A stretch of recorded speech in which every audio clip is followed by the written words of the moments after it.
Real people with real voices telling very real stories. Brought to you by Getting Ready for Life.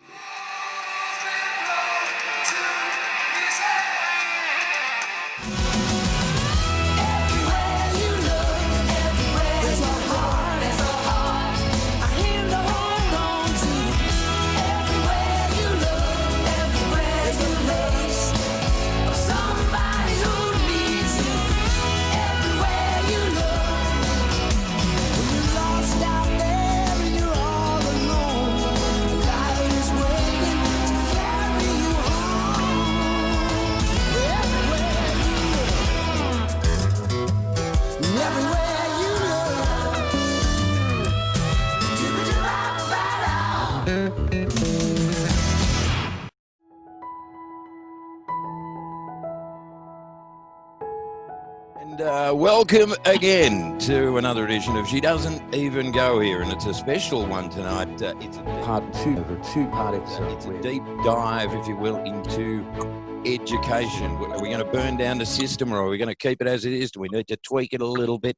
Don't forget, all this brought to you by Getting Ready for Life. We've got a big panel with some familiar faces of people on the panel. We've got Paige, who's our producer regularly, but she's very passionate about education. Carolyn, Sophie Stafford from Swinburne, Dean from Brimbank City Council, Dr. Glenn. We've got Lloyd, and we've got Tash, and we've got new faces from last week. Amanda, who is well, I know you're in the age, so that makes you big time. And what do you do again? What did you do? Academic life coach. That's right. I thought you were the first to fly across the Atlantic single-handed. I don't know. Academic life coach.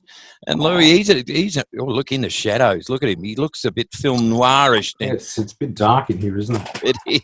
It is probably good to keep it that way too. You're not an attractive man. So we've got a couple of parents and a couple of students. We've got a clinical psychologist. We've got a youth worker.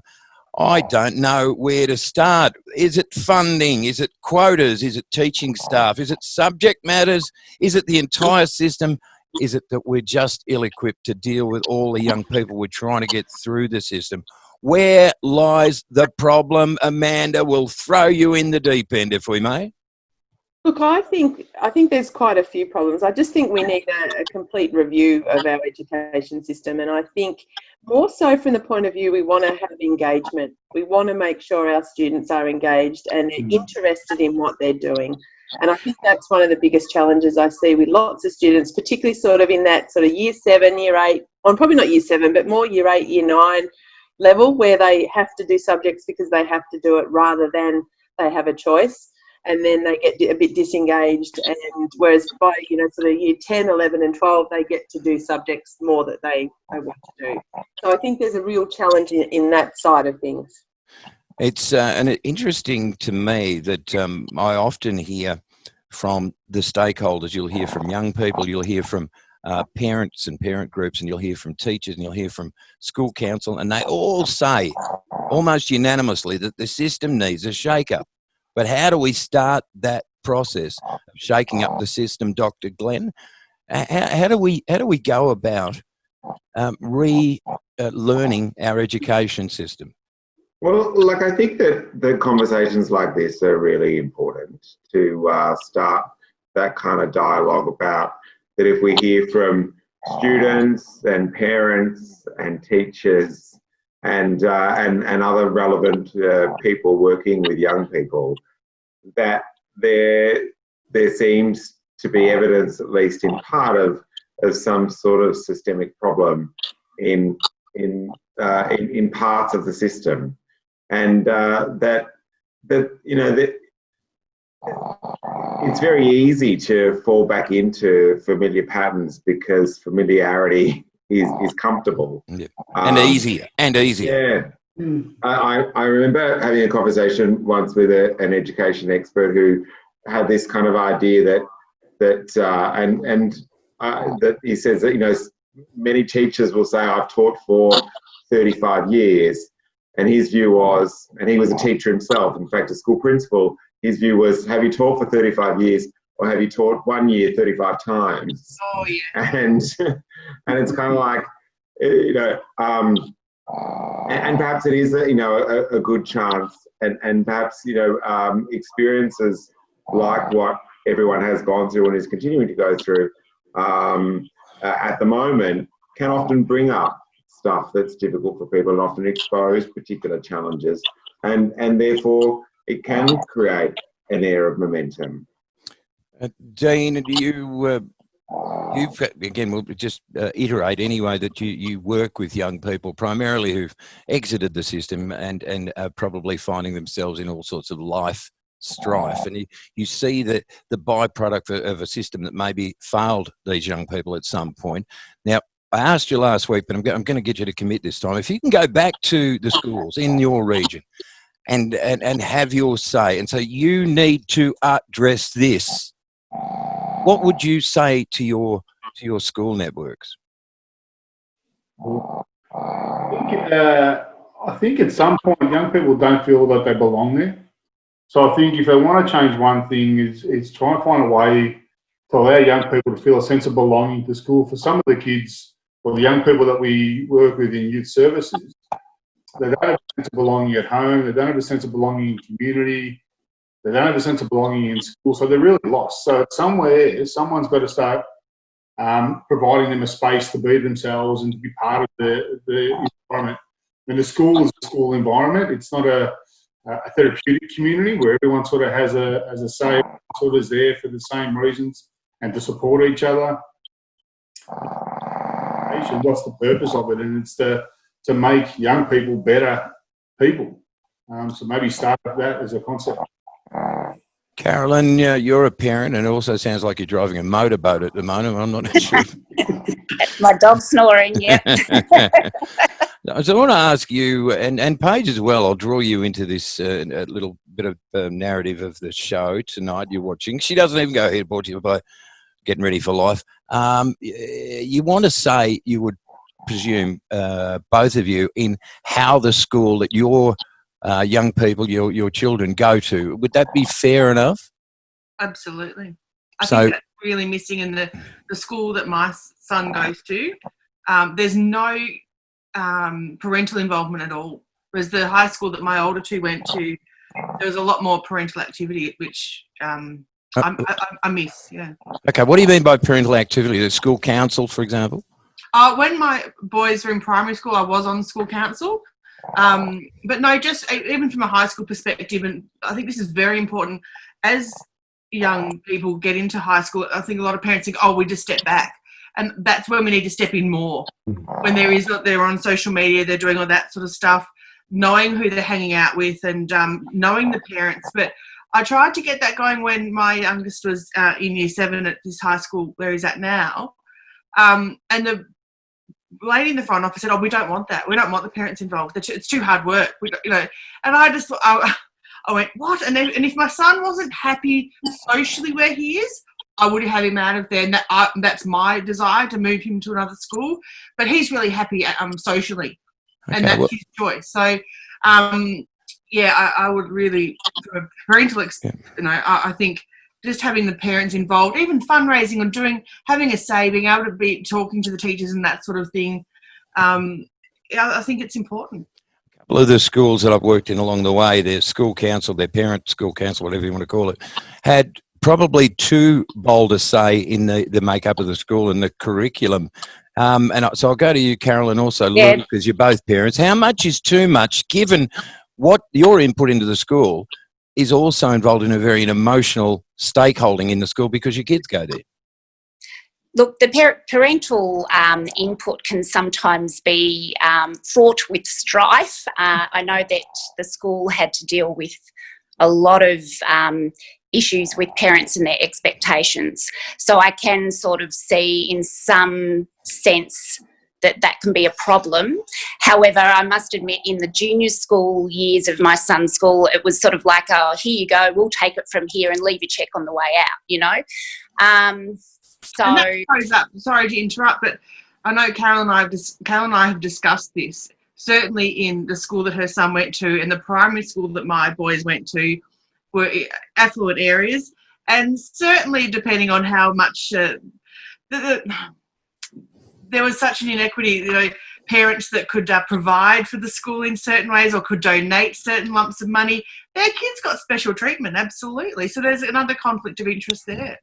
Louis, apart from sitting round on the Champs-Élysées in the black and white, smoking a Gaulois and elegantly thinking about life, in terms of schooling and your kids, do you trust the school system to educate your kids without having to have too much of a say and a stakeholding? I know you're a terrific dad, and I know that you're always going to training because Tash, of course, is related to you in some odd way. You both no, but do you want to say, or do you trust the system to look after you? Well, I suppose like most parents here, I was heavily involved back in the primary school days, school council. So I think, I've got 3 young ladies, the oldest now being 23 and uni finished and well on her way doing what she's going to do with her career and all that. I've got Tash in year 12 and I've got a younger one in year 10. But back in their junior primary school years, I think I spent the better part of 7 years being part of the school council there. I wanted to be involved with the school. I wanted to give back. I wanted to be there for my children. And simply what I found myself as they moved into high school, within their junior years, I was involved, but probably not to the degree I was back in the primary school junior years, as we'd say. My wife was active on the canteen. She wanted to meet new parents, wanted to at least interact with teachers and all that, to at least better understand, the community, the culture, the schooling and all that type of stuff. But by the time, and sorry Tash to say this, but by the time Tash came into high school, we sort of not stepped back, but we, because we had built that trust rapport with the school and all that, we knew what the teachers, what they were doing and all that. We sort of stepped back a little bit. And then by the time number 3 came on board, sorry to say, I don't think I've attended a school function, or at least a school function for quite some time. I did think for a moment, from one startling moment, I thought you were going to say by the time Tash reached high school, you'd given up on her. I'll go. I had something in there as well. I think the only positive that I guess I'm seeing of late, particularly we've had this lockdown, and unfortunately some people are going back into it, but we have had the learning at home, and the one positive that I have really seen and experienced, I guess myself as a parent obviously as well, but I've seen with some of my students, is there has been more engagement with the schools, with the teachers. Absolutely. And I think that's been a very positive outcome of what we've been happening. I've certainly had email correspondence with several of my son's teachers personally and have been sort of kept up to date. Now, I know, I guess, in the work that I do, that I know how to get in touch with teachers, and I'm confident to get in touch with teachers, and I don't have a problem with it, but I know lots of parents aren't. And I think that's probably part of the issue as well, because they are getting these messages that Paige and Dean and Carolyn sort of talked about, that, they don't necessarily want the involvement from parents. That's that was going to be my question to Tash and Lloyd. We've got in every measure, on every measurement, by, for example, Lloyd, by your age, your parents cease to be as relevant as perhaps your peer group and the people around you in terms of their influence. Now, I can't speak for either of you, but how much do you want your parents having a say in your education? Or is it like, step back, Mum, step back, I can do this myself, because you're growing to that stage where you're a young man, Lloydie? Yeah, I don't really think that my parents should really step back. I'm young. I don't really know a lot about education. I go to school, but I don't know the whole system, how it works. I have friends, of course, but it's difficult to say, actually. I need my mum there, who just she knows a lot of stuff, and she helps to guide me through difficult situations.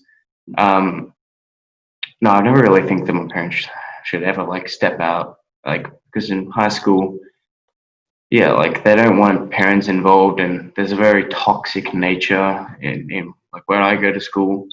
There's different groups. There's the cool kids. Yeah, so I just think that I don't want my parents just backing away. Yeah, no, fair enough. And if you think there's factions now is such a new thing, trust me, they were always around. Tash, how do you feel about being a strong young woman, that parental involvement? I'm talking more as your cadre of friends as you've grown through high school, where they become probably more influential to some degree than your parents. Look, I think I've had these discussions with mum and dad before, and about where I should end up in life, where I should go in life, stuff like that. And they've taken that step back and said, look, really, it's up to you. We're here to guide you. We're here to help you through life. We're here to, provide for you. But at the end of the day, your life is your life. And, you've got to figure out your way through. We will always be here to support you. And obviously your friends, will influence you. They'll say, oh, this subject's better, or do this will get you more money in the future, or stuff like that. But at the end of the day, your, support basis is your parents, and they will always be there to guide you down the right path. Real people with real voices telling very real stories. Brought to you by Getting Ready for Life.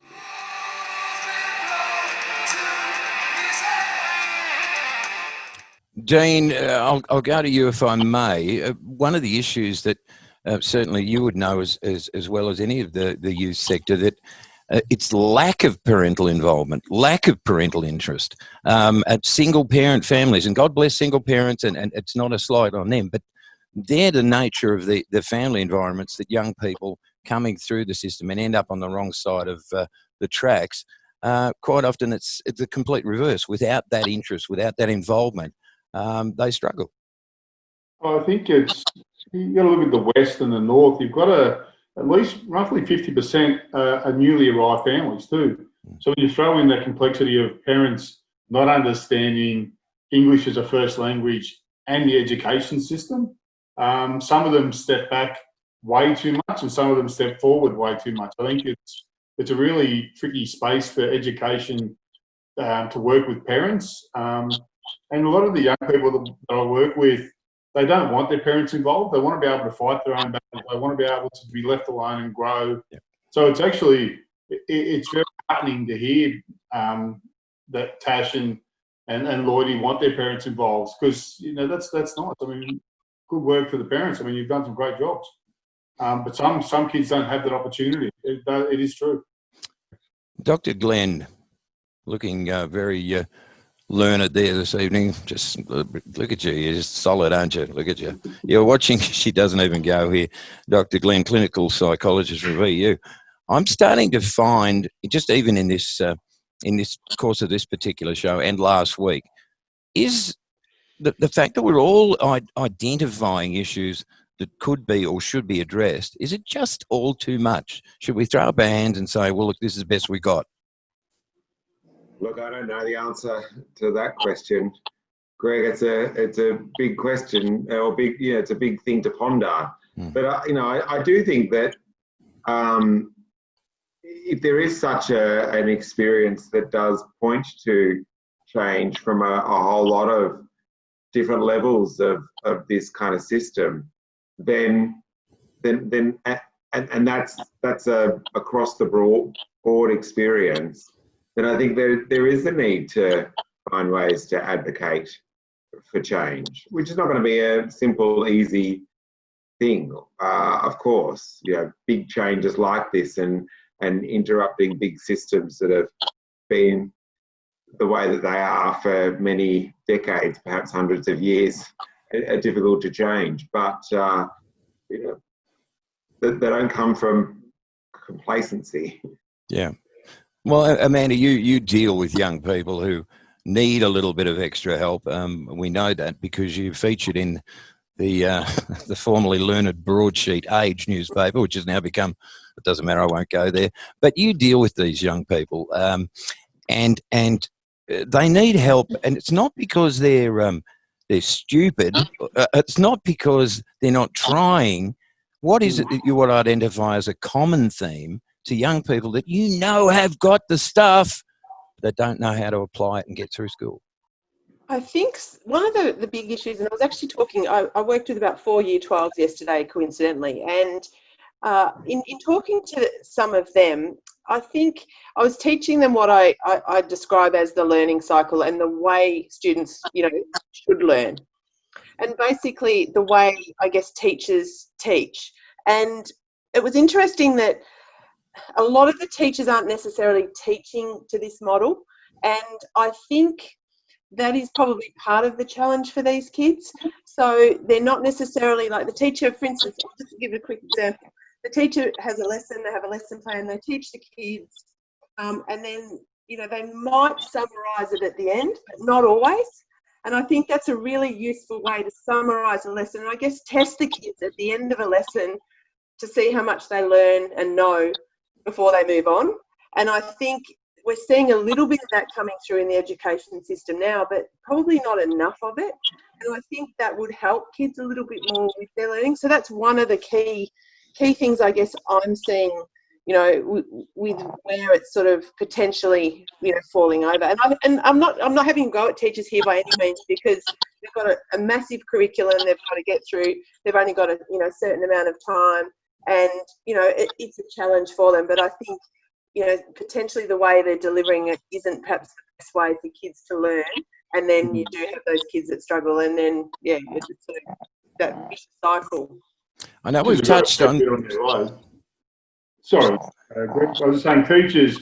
What I'm hearing from teachers these days is they've got to teach, but they've also got to be parents, students. They've got to be welfare workers. So it's not just teaching these days, and some of them don't have that personal skill to be able to pick up on all that as well. So it's a very demanding job, no doubt. Yes, it really is, and the great irony there is that the great teachers are so limited now as well in terms of how they interact with young people, what they say. You can't get, it sounds ridiculous, but they can't even give them a hug if they're upset. It's fraught with peril for teachers now as well to develop that human element of teaching. So, Sophie Stafford, the learning environment at high school, I think we're talking about that now. The screen just changed. What happened? Now it's changed back. I'm frightened. Oh, my Lord. Carolyn, you've just fallen from the top to the bottom on my screen. I don't know how Well, that that's works. because I'm on low battery, so I'm just about to plug in. Okay. Perhaps you could get that dog to do it for you. Now, Sophie Stafford, the learning styles between tertiary providers and high schools, it's remarkably different. Is there scope to consider applying the methods that are used in tertiary providers in high schools? Is that doable, or are we dealing, it's because of the maturity of the students? Does that come into it? No, I think if anything, the younger the learners, the more open they are to that collaborative classroom space. I think one of the things that I feel is really vitally important that we could do that would be an incremental change is to put some money and some skilling behind programs in high schools that focus more on what next. So each high school has a career advisor, but often they only have 15 minutes with each student, and it's quick, what preference do you want? Okay, well, sounds like this course is going to work best for you, and you've got to get this ATAR, and it creates a lot of pressure, and I guess it doesn't feel very supportive for that student. Whereas I think if we could build in some programs that really talk about, okay, what are your next steps? How will they look for you? I think it sets students up to then come into the tertiary education sector, whether it be in, an undergrad capacity or in a TAFE capacity, whatever it is they want to do. It might even be in the apprenticeship space, which is very classroom heavy these days as well. I think that collaborative learning and also the collaborative decision making is really vital. I know when my daughter was in year 10, we attended a forum at the school, and the assistant principal got up and she sort of said, look, it's really important when you pick your preferences for your VCE subjects, you do things that are passionate for you and subjects that you have interest in. And so I thought, great, that's fantastic. It's very different from my son's experience. I'm so pleased to hear that. Then she got into her preference session with the career counsellor at the school, and she said, well, look, here are my subjects I want to do, but I want to drop maths. I don't want to do BCE maths. And she said, well, you have to do BCE maths. And students don't have to do BCE maths. And my daughter was strong enough to say, no, I really don't want to do BCE maths. And the career counsellor came back to her and said, well, the thing is, one day when you're grown up and you're married and you have kids, you might want to become a teacher, and, you know, because it's a flexible career for mothers, and you can't do that without maths. So cue smoke coming out of my ears when I heard that. Absolutely. That's an interesting take too. Look, one thing that astounds me, and it depends again on those issues of funding and support for different schools in different areas and so forth. But I know one particular school I was working in for a couple of years who've got a student body of 1,500 young people. That's a lot of young people, 1,500 of them. Their student wellbeing area consisted of two people. One was part-time. So you do the math. How much quality time do these people have to devote to all these young people with their own issues? And of course, the careers counsellor, and it's no fault of the careers counsellor, but she was an abject failure because she was a maths teacher that didn't have classes. They didn't have a careers teacher, so they bunged her in the role for 6 months. And I thought, this is bloody crazy. That's what I thought. Anyway, tell me, please, how do we address issues like that when it's all important to the curriculum and getting kids through and getting ATAR scores and funding, et cetera, but the support networks that should be in place for the kids that are struggling or have problems at home, and we all have problems at home and we struggle to take them to work. Kids are the same. They have problems at home. It's hard to get through. What do we do? Get the tertiary providers involved. There is a gap in funding for high schools to provide really good career counselling, and those teachers are not experts on what are the next steps. And so get the tertiary providers involved. I think that's where you bridge that gap between high school and what is next. And, you know, I think there's a lot to be offered there. The issue, though, of course, is how do you convince, and I'm a great fan of alternate education models, and there's one, I'll just flog it, the big picture education model, which has had outstanding success in the United States. And the interesting take always on that is that they invite stakeholders in schools. So you'll have parent groups, and I mentioned this before, and the parents will go, this is wonderful, but how do we convince the education department? The education department people say, this is wonderful, how do we convince the teachers? Principals, teachers, the same. There's this terrified a sort of reluctance to try and adopt something new in case what? Yeah. Well, there's that resistance to change across the board, which is unfortunately a bit of a human, whether it's, you know, it's a learnt skill, but this is the point. We're trying to raise young people that are going to make changes, that we talk about 21st century skills and we talk about collaboration, but it's just lip service. We talk about creativity. We're not giving the young people the scope for that. So again, you know, there's just so much that can be done, and I think that's a great idea. So to invite, you know, the stakeholders of where they're going to go, so they get that, you know, that information from the horse's mouth. Now, I want to ask. Don't forget, to all the adults, and I even include myself in that. The big question coming up, of course, is going to be you giving advice to Year 10U. But in the meantime, I want to ask Lloyd and Tash, given that they are still students and they're lovely young people. And one of the interesting elements of the big picture education model I was talking about is what they've found over the years is they turn the school over to the students at the start of every year, for example. And the school students as a body come up with the school rules for that year, whatever they might, you know, no bright pink shoes or something, or, you know, mobile phones here, or et cetera, et cetera. And invariably, the young people at the schools come up with a longer list of rules than the teachers ever would have. But the interesting part is that they brought into the school environment far greater than they would if they were issued edicts. This way, they buy into the experience because they're laying down the law. Tash, would that work? Look, to an extent, I feel like it would.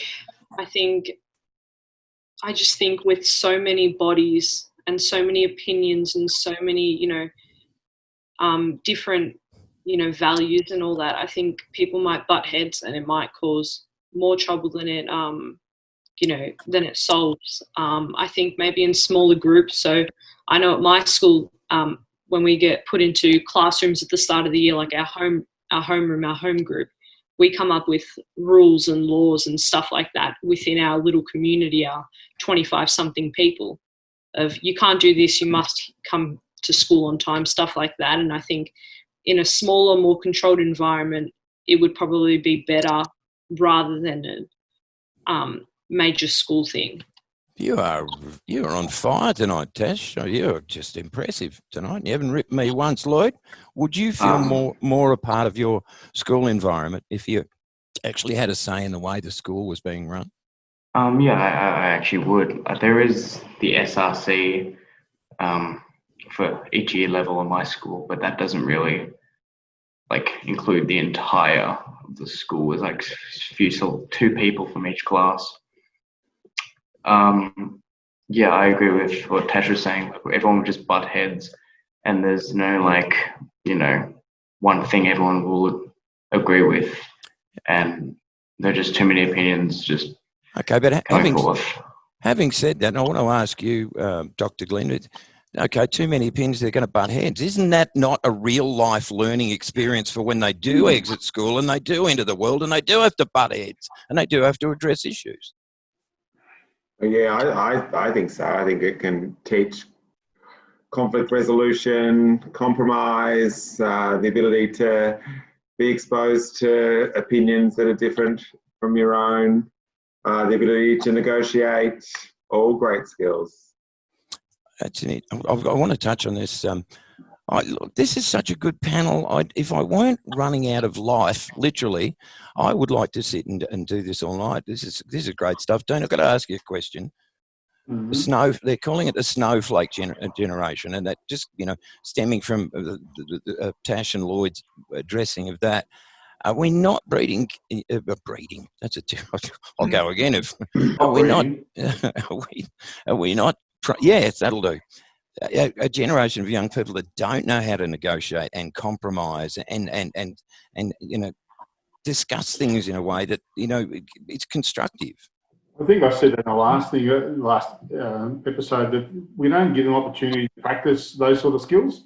I think debating is something that sort of drifted off from schools, a long time ago. It taught young people to actually be able to have an opinion and then argue the validity of it, and then be able to accept other people's points of views as well without having to chuck a tantrum or go and hide in the corner because you don't feel your opinion matters. I think debating is something probably should come back in the schools. That's my opinion. Real people with real voices telling very real stories. Board of Gettin Ready for life.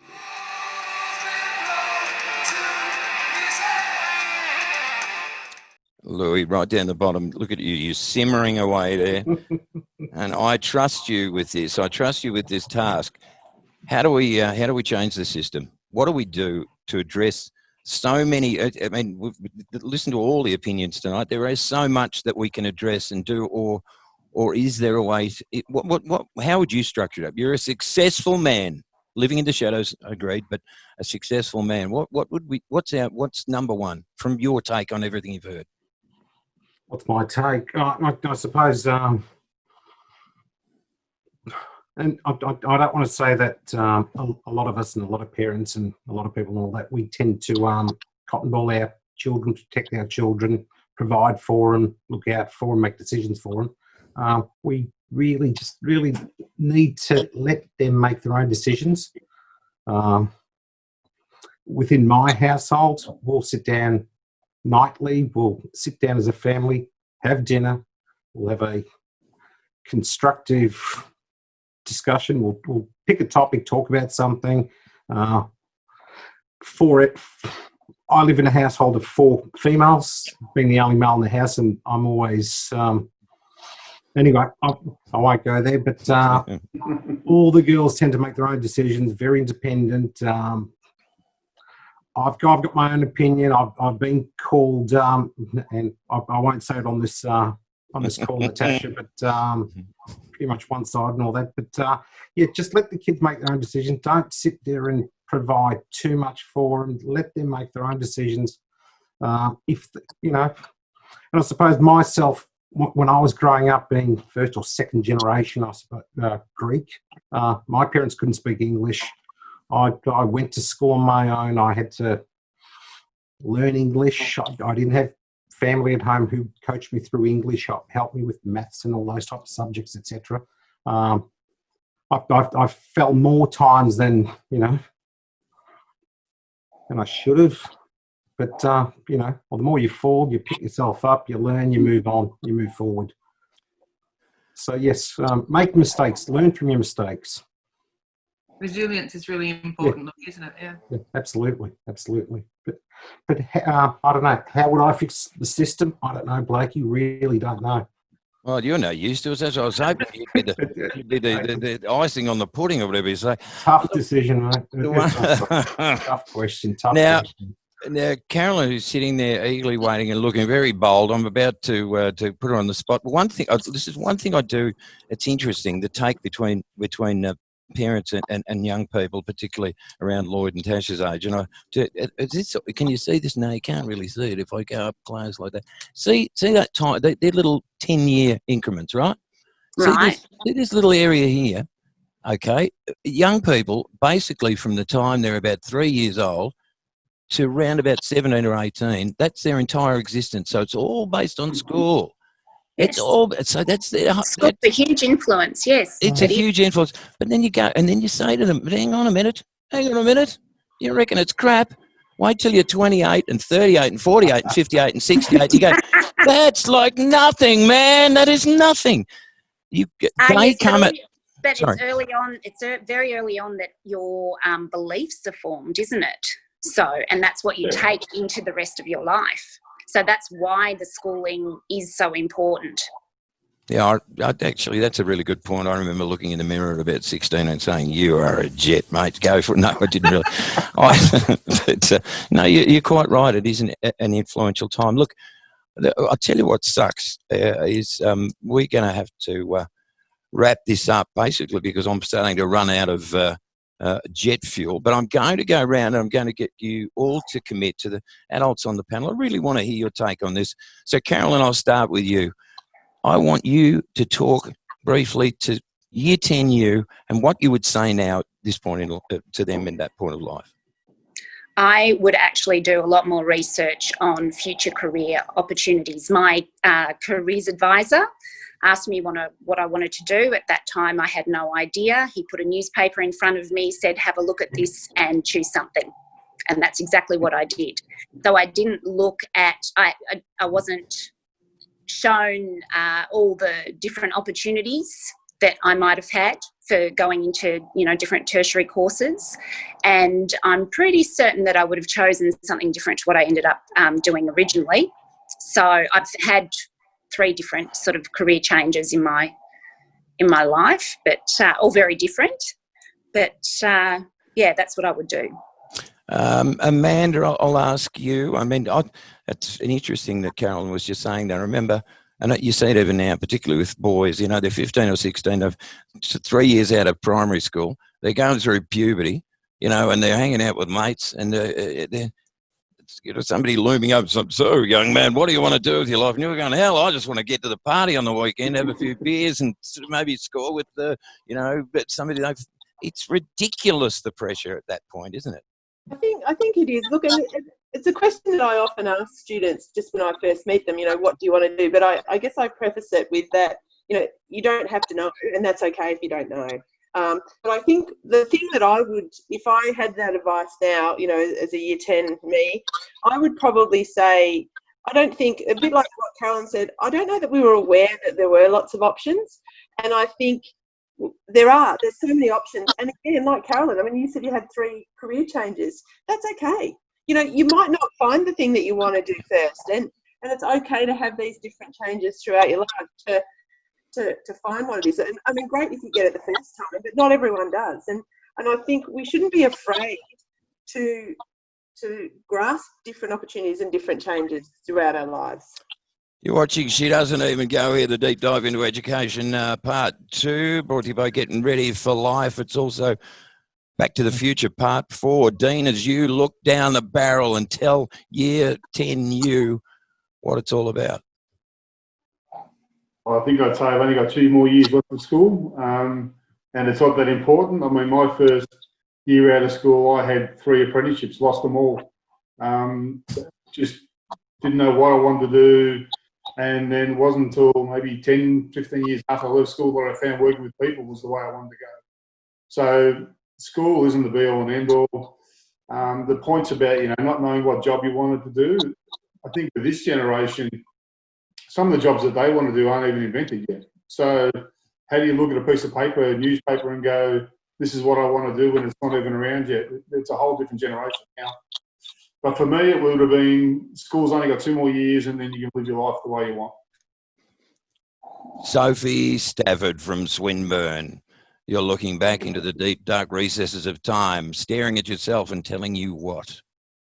I think for me, rather than posing the question of what do you want to do, who do you want to be? Who do you want to be as a person? And I think for me, it took me a long time to realise that you've just got to say yes in life. You can let opportunities lead you places. And much like Carolyn, I've had lots of different careers. I haven't always worked in the tertiary sector. I've been a photographer. I've been a travel agent. I've done all sorts of crazy things. And it's but are they crazy, Sophie? I don't think they're crazy. And I think that's no, they're great. The mentality, yeah. Yep. And I think, for me, it took a long time to be okay with doing something a little left of centre and for, just changing things as I needed to. As, one career path didn't fit with my life anymore, it was okay to change course. And so, it took me a long time to realise that. I wish I had have known that in year 10. Beautiful. Paige, give some sagely advice to 16-year-old you.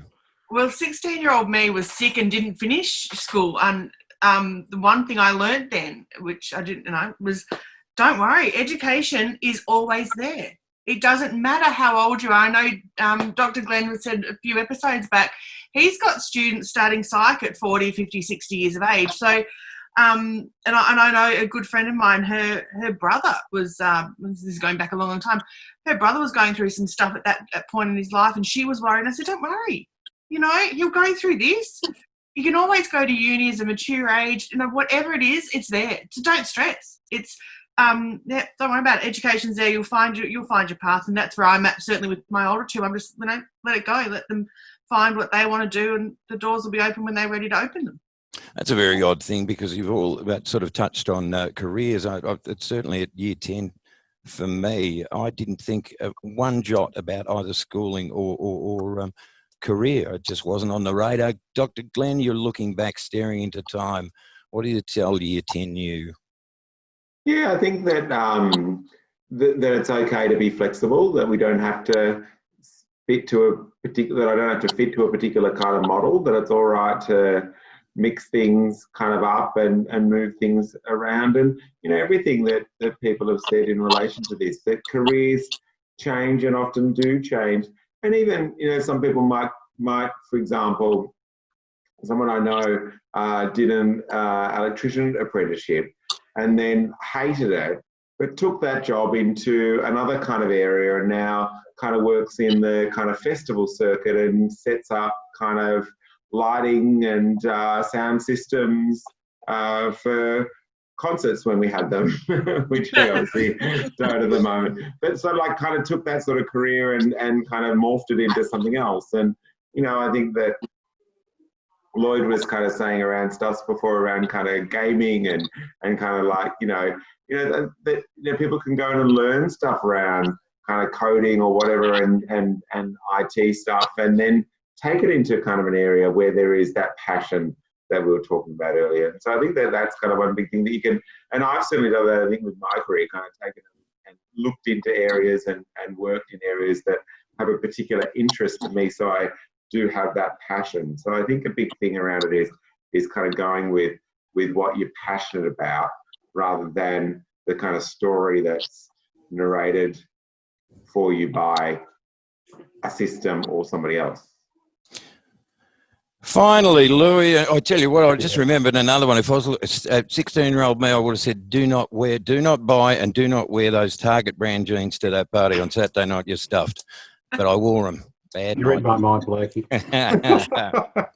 So, Louis, look back on little you and year Little 10. on me, year 10, 15, 16-year-old. We won't talk about the drinking and the start smoking and all that. Sorry, Tash, but I'd probably tell myself to do less of that. But, I suppose like most people here, 2 years out of graduating or finishing high school, be yourself. Don't be a follower. Try and be more independent. Make your own decisions as to what you want to do, where you want to go. Don't listen to other people, at least other people telling you who to be and what to be. It's a problem. Tash and Lloyd, I'll just ask you finally, you have the final word tonight. I want you to look forward, and I want you to, there's been times in my life when I wish I could have yelled at 40-year-old me, for example, and said, what are you thinking? Stop that. Or where did you go? Or why do you don't have fun anymore? What are you going to say, Tash, to 40 or 50-year-old you? What advice if you can look back on that, what are you going to tell them? I don't know how people might take this, but did your ATAR really matter? I think, by the time, you're 4 or 5 years out of high school, does it even matter? Yep. I know a lot of universities after 18 months of finishing year 12, they don't even care about your ATAR. No. You can just walk right into a course and be done with it. So did it really matter? Oh, Tash, once again, underscoring the fact that one day I'll pass away. You can take on all my stuff, all right? You're just a jet. You're gorgeous. Lloyd, what about you? You're looking forward, 40, 50-year-old you. What advice you got for big old Lloydie? Probably just, be yourself and just don't, follow the crowd, as Dean said, or whoever said that. Just do what you want to do and what you're passionate about, what you enjoy. So, yeah, that's it. Always remember, young fella, you're always your best company. I'll tell you what, I crack myself up. I'm as funny as buggery.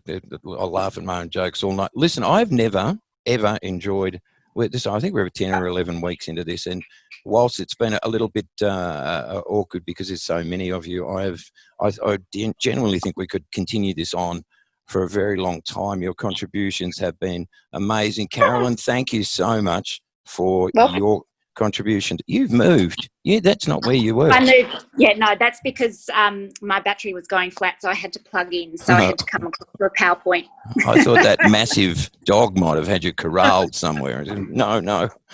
Louis, thank you. You're a lovely man. I know you a little bit away from this, but you're a terrific bloke, and it's always nice to see you aboard. But I still don't like the look. Have a look at. You really need some lighting down there. You look like Uncle Fester or something. I don't know. Yes, I do, don't I? Yeah. Thanks, Blakey. Dr. Glenn, you are my spiritual guide to just about everything. You're a good man. Thank you. That's very nice of you to say. That's good to have you aboard. Amanda, are we seeing you in the papers tomorrow? No. I'm on holidays and I'm enjoying myself. Oh, that's right. I forget that because some of us are allowed to go on holidays. Go to buggery you. Dean, what a pleasure. Thank you so much. You're a beautiful man, and hopefully we can get you involved again. And She Doesn't Even Go Here, brought to you by Getting Ready for Life at some future point. Happy to be involved. Thanks for the invitation. Sophie Stafford from Swinburne with the swell, sensational... I'm done. Thank you. Thank you for having me. Really appreciate it for the first time. Paige, just go back into your normal role, Paige, next week, will you? Because you're hard to deal with on screen, I can tell you. You going to say anything? No, just I'm speechless. You're speechless, yeah? Nothing? Okay. Lloyd, you're a little champion. And, Tash, you're a jet. Thank you to all involved on this very special edition. Deep dive into education. She Doesn't Even Go Here. Brought to you by Getting Ready for Life. We'll see you very soon. We've had a ball. Catch you later. Great night, great panel, robust discussion, plenty of good ideas. Stay with us, won't you? For next week. We'll see you then.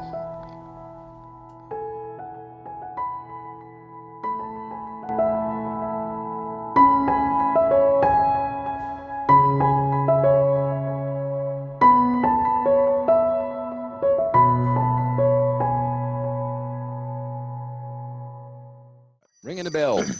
That's a school bell, by the way.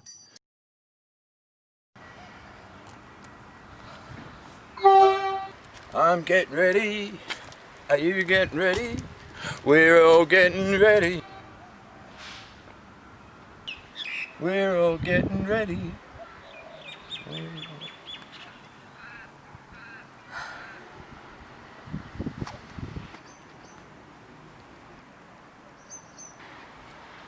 For life. Brought to you by Getting Ready for Life.